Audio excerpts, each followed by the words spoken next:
Hello everyone, it is I7s and I'm back.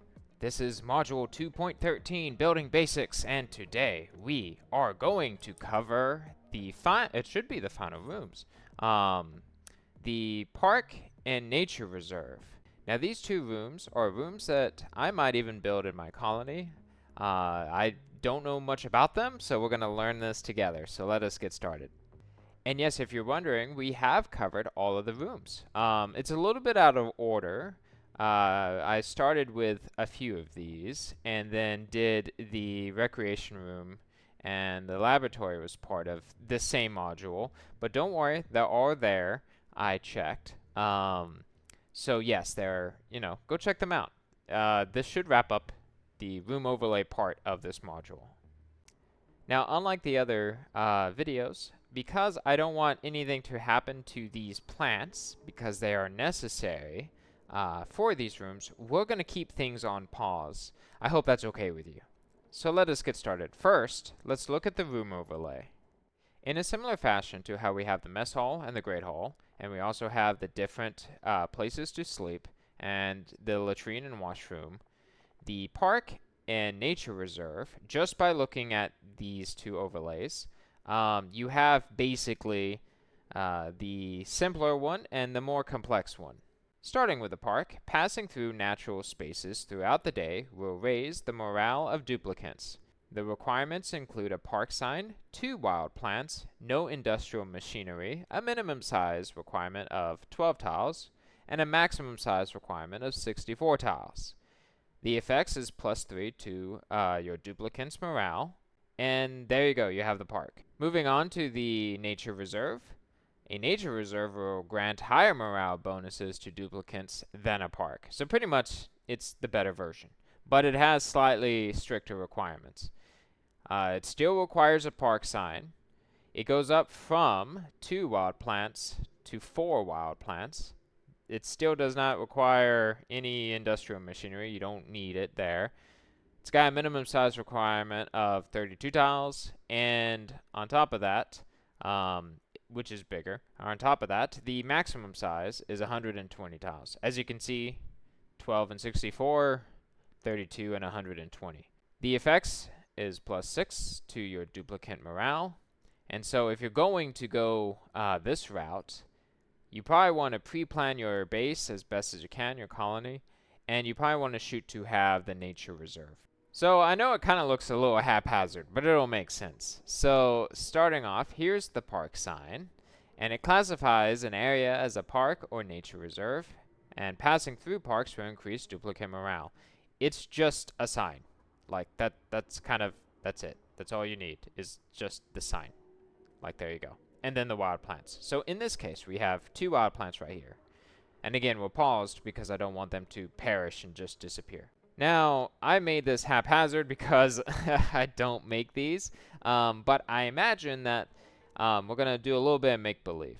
We're going to pretend that this is positioned, and right here is part of your colony on the left, and over here is part of your colony on the right, and your duplicants will be passing through. Maybe you might even want better tiles and stuff like that, so that they can speedily get across. You need something here to close the gap. But basically, they walk across and they get the benefits of being in either the park or the nature reserve.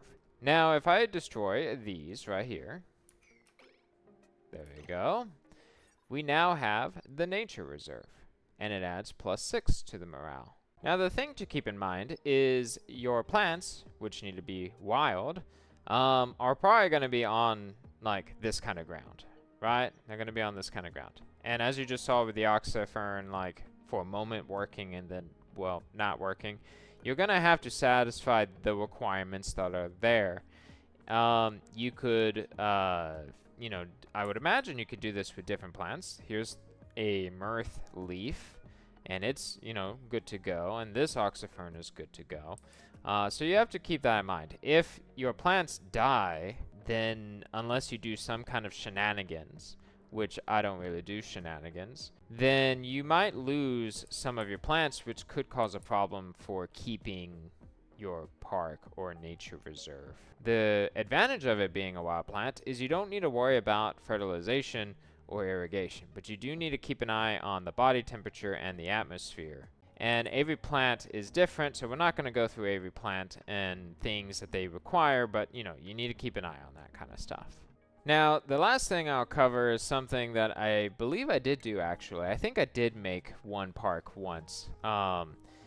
And I did some kind of weird shenanigans where, like, essentially I had, let's see if I can replicate it. I'm doing this all, you know, like in one take. I essentially made a section that was kind of like this, and I had my base naturally go up, and then maybe there were different rooms like this, and then something like that. So yeah, this is really bad. Don't build it exactly like this. You'll get the idea in a second. So this would be one room, right? And then there's the door for that one room. And then I did that, and then there was a plant that was in that room. Let's see if I can spawn one. Okay, so something like this, where you, and you can even keep these doors open, but I had a section where basically the duplicants would have to go up. Maybe you might want to have a fire pole down, but they would go up, and then they would go into, you know, the rest of the base and stuff like that. So I'm going to spawn in a duplicant, and now, as we can see, let's see if we can get her. It does count as a park. Let's see if we can get her to register that she's been through a park. Okay, so let's check. I found where we can see if she went through a park. If we go skills and we hover over here, we can see that she has in fact gone through a park, which is fantastic. And now that I've added a few more plants and we just saw it pop up right there, she has gone through a nature reserve. So ideally, if you can make one of these in a section like this, that would just be a natural walking path for your base. That would be the best setup. But if you want to go something a little bit more nature like, you might want to do something like this. Maybe you could even put the recreation room over here on the left, you know, have a easy pathway across. Make sure the plants are easy to take care of. That's another important thing. And that pretty much covers this. I'm excited. We have finished the room overlays, and I plan on moving on to other module sections. If there's anything related to building that you guys want me to cover, just leave a comment down below. If anything was missing in any of these sections, let me know as well. And I hope to see you guys in the next one. I learned a lot. This is great.